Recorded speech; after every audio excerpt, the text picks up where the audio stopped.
Assalamualaikum warahmatullahi wabarakatuh. Salam sepak bola, teman-teman netizen dan warganet semuanya yang saya hormati. Welcome back to channel Progressive Football. Semoga teman-teman sehat semuanya, keluarganya sehat semuanya ya.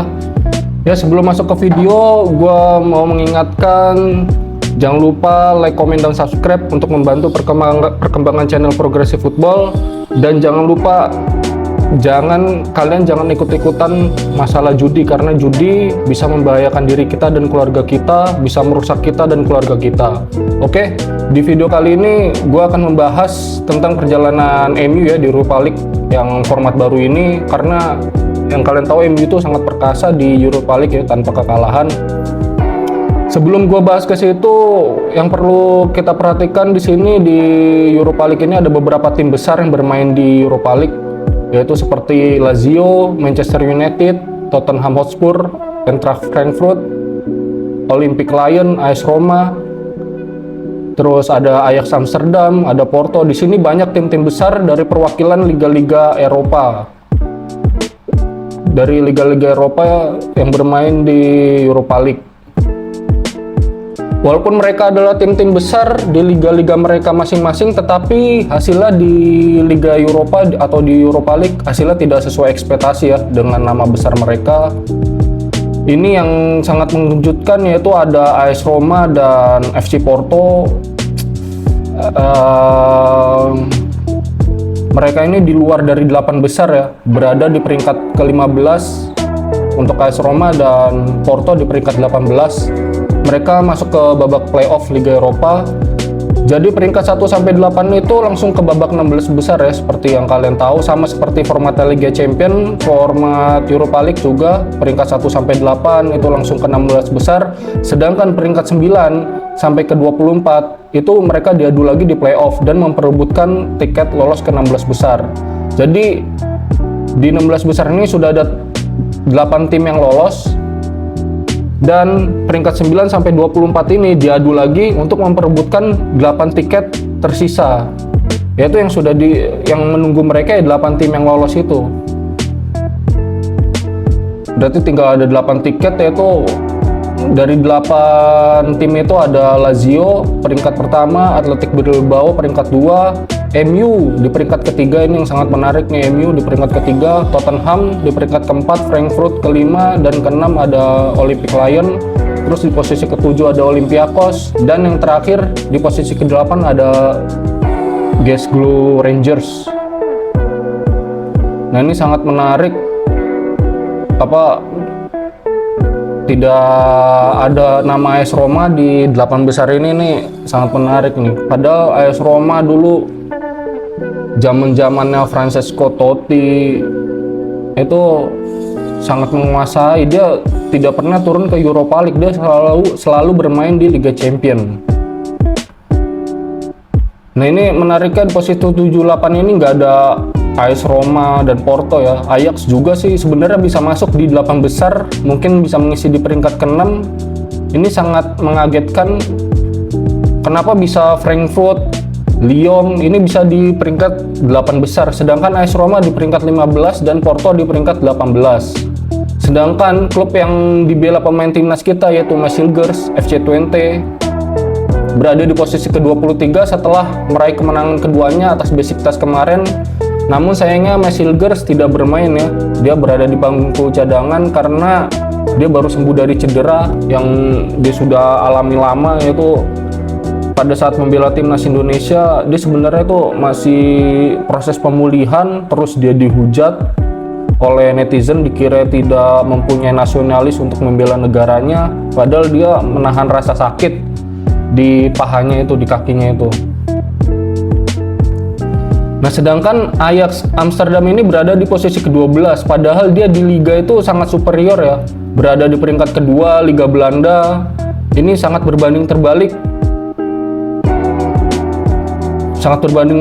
ya teman-teman. Kalau kita melihat Ajax, kalau kita melihat dia di Liga Belanda, Ajax di sini dari 19 pertandingan dia meraih 14 kemenangan, 3 seri, dan 2 kekalahan. Ini dia baru menjalani 19 pertandingan, sedangkan peringkat satunya yaitu PSV Eindhoven. Dia itu sudah menjalani 21 pertandingan. Berarti ini kan Ajax masih menyisakan 2 pertandingan lagi. Itu selisih poinnya 5 poin dari PSV Eindhoven. Kalau Ajax bisa 2 kali menang, otomatis Ajax bisa menyalip posisinya PSV Eindhoven di Eredivisie Belanda. Karena masih menyisakan 2 pertandingan yang dimainkan pada nanti malam. Ini kalau misalkan Ajax dua-duanya menang, ini bisa menyalip PSV Eindhoven itu dengan 6 poin. Ini sangat ketat di Liga Belanda ini.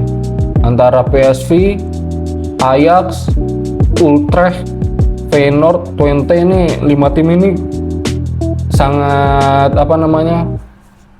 sangat sengit lah di Liga Belanda. Nah, oke, ini sekarang gua akan membahas ke topik utama kita, yaitu membahas tentang Manchester United ya. Perjalanannya ini sangat menarik MU di Liga Eropa, yaitu dia dari 8 pertandingan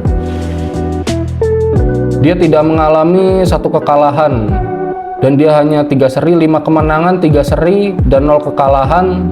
Ini untuk MU sangat luar biasa karena dia lagi peralihan pelatih dari Erik ten Hag, terus Ruud van Nistelrooy, terus sekarang ke Ruben Amorim.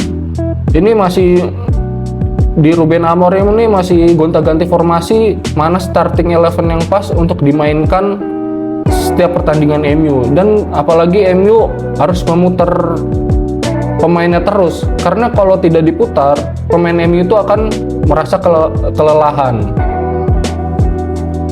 Seperti yang kalian tahu, MU berada di posisi ketiga. Tapi yang menariknya teman-teman, MU ini nggak terkalahkan, yang seperti gue bahas barusan. Di Liga dia selalu terseok-seok di papan tengah. Di MU itu di Liga Inggris dia berada di papan tengah peringkat 12 ya kalau nggak salah. Dia peringkat 12, MU di peringkat 12 sekarang di bawah asuhan Ruben Amorim. Nah, sekarang gue bahas di pertandingan-pertandingan Europa League. Ini yang sangat menarik. Dari pertandingan pertama yaitu MU menjamu tamunya FC Twente. Waktu itu MU menjamu FC Twente itu masih dilatih Erik ten Hag ya. Erik ten Hag ini dia sebelum pertandingan itu melawan Twente, beberapa pekan sebelumnya Erik ten Hag bertemu dengan Mads Hilgers. Nah, ini pas melawan Twente ini Mads Hilgers bermain ini melawan MU padahal bermain di kandang, tapi dia sulit sekali membongkar pertahanan FC Twente yang dikawal oleh Mads Hilgers. Sulit dibongkar. Zirkzee aja dikantongin terus. Kalau yang kalian melihat pertandingannya, Zirkzee itu dikantongnya udah Hilgers. Dia memotong umpan-umpan yang diumpan oleh Bruno Fernandes. Setiap Bruno Fernandes umpan selalu dipotong Hilgers. Ini membangun serangannya baliknya itu juga dari belakang, dari Hilgers. Pas waktu mencetak gol menyamakan kedudukannya tuh lewat Hilgers dulu dari bola pertamanya.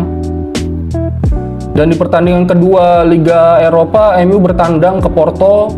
Di sini pelatihnya masih Erik ten Hag, masih belum dipecat ya. Di pertandingan kedua Liga Eropa, MU berhasil meraih hasil imbang, mencuri 1 poin dengan skor 3-3. Ini hujan gol juga melawan Porto waktu itu. Dan pertandingan ketiga, MU bertandang ke kandangnya Fenerbahce. Di sini MU meraih hasil imbang lagi dengan skor 1-1, yaitu MU melawan mantan pelatihnya itu Jose Mourinho. MU berhasil menyuri poin lagi 1-1 dan ada mantan pemain MU di situ, Fred. Nah, di laga keempat Europa League ini MU sudah memecat Erik ten Hag dan diganti oleh pelatih sementaranya itu Ruud van Nistelrooy. Di bawah asuhan Van Nistelrooy, MU melawan PAOK berhasil meraih kemenangan 2-0. Ini kemenangan MU pertama di Liga Eropa itu ketika dilatih oleh Ruud van Nistelrooy. Di laga ke-5 MU melawan tim Bodo meraih kemenangan 3-2 dan sudah dilatih Ruben Amorim. Nah, ini jadi Ruud van Nistelrooy itu hanya memimpin beberapa pertandingan MU ya. Di Liga itu waktu itu melawan Leicester, terus di Europa League ada berapa lupa saya yang di Liga itu. Terus di Europa League 1 kali pertandingan itu melawan PAOK itu yang berhasil menjadikan MU kemenangan pertamanya di Europa League. Dan di pertandingan terakhir kemarin MU sudah dilatih oleh Ruben Amorim ya dengan hasil 3-2.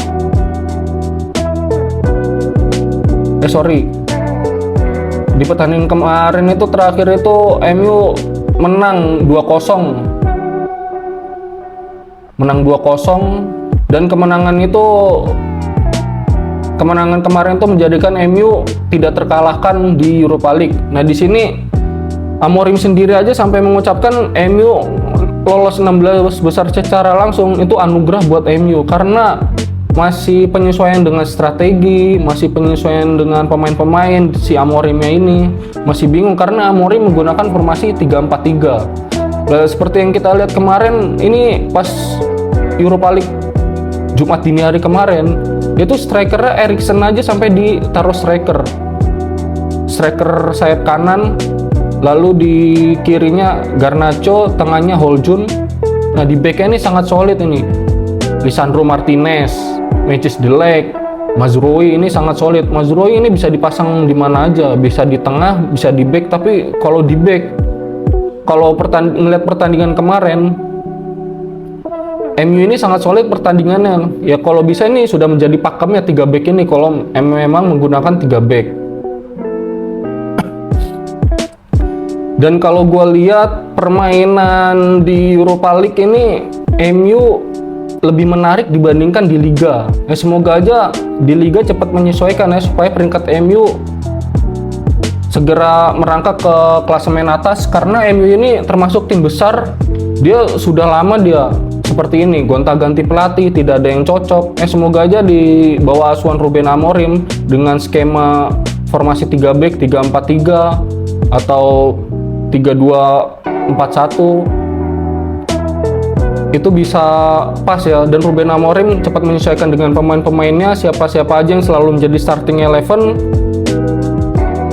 Ini akan sangat membantu MU untuk chemistry-nya dia di dalam tim di starting 11 pertama ini, jadi tahu chemistry-nya ini sama ini, jadi sudah hafal posisi-posisi setiap pemainnya, taktiknya Amorim seperti apa, pemain-pemainnya seperti apa, sudah solid. Dan kalau bisa, kalau kita lihat di posisi kiper setiap Onana tidak main, ini Bayindir ini selalu perform. Ini lebih baik daripada Onana Bayindir ini. Pertandingan kemarin Bayindir beberapa kali membuat penyelamatan yang krusial. Dia dari tendang luar kotak penalti, dia tenang, tidak banyak melakukan kesalahan, penempatan posisinya dia juga pas. Tidak seperti Onana, dia seolah-olah kiper paling jago, tapi dia kualitasnya seperti ya sama Hernando Ari, ya masih bagusan Hernando Ari kalau menurut saya. Daripada Onana, harganya mahal tapi kualitasnya ya nol lah. Dia beruntung aja waktu bermain sama Inter itu karena back-backnya Inter itu kualitasnya bagus. Dia jarang menerima bola-bola yang berbahaya ke gawangnya pas waktu dia di Inter. Gitu. Ya ini semoga MU segera membaik ya untuk di Liga, karena di Liga Eropa ini dia sudah sangat bagus, sangat solid. Dia memecahkan rekor tidak terkalahkan dari 8 laga di Europa League. Ini sangat bagus.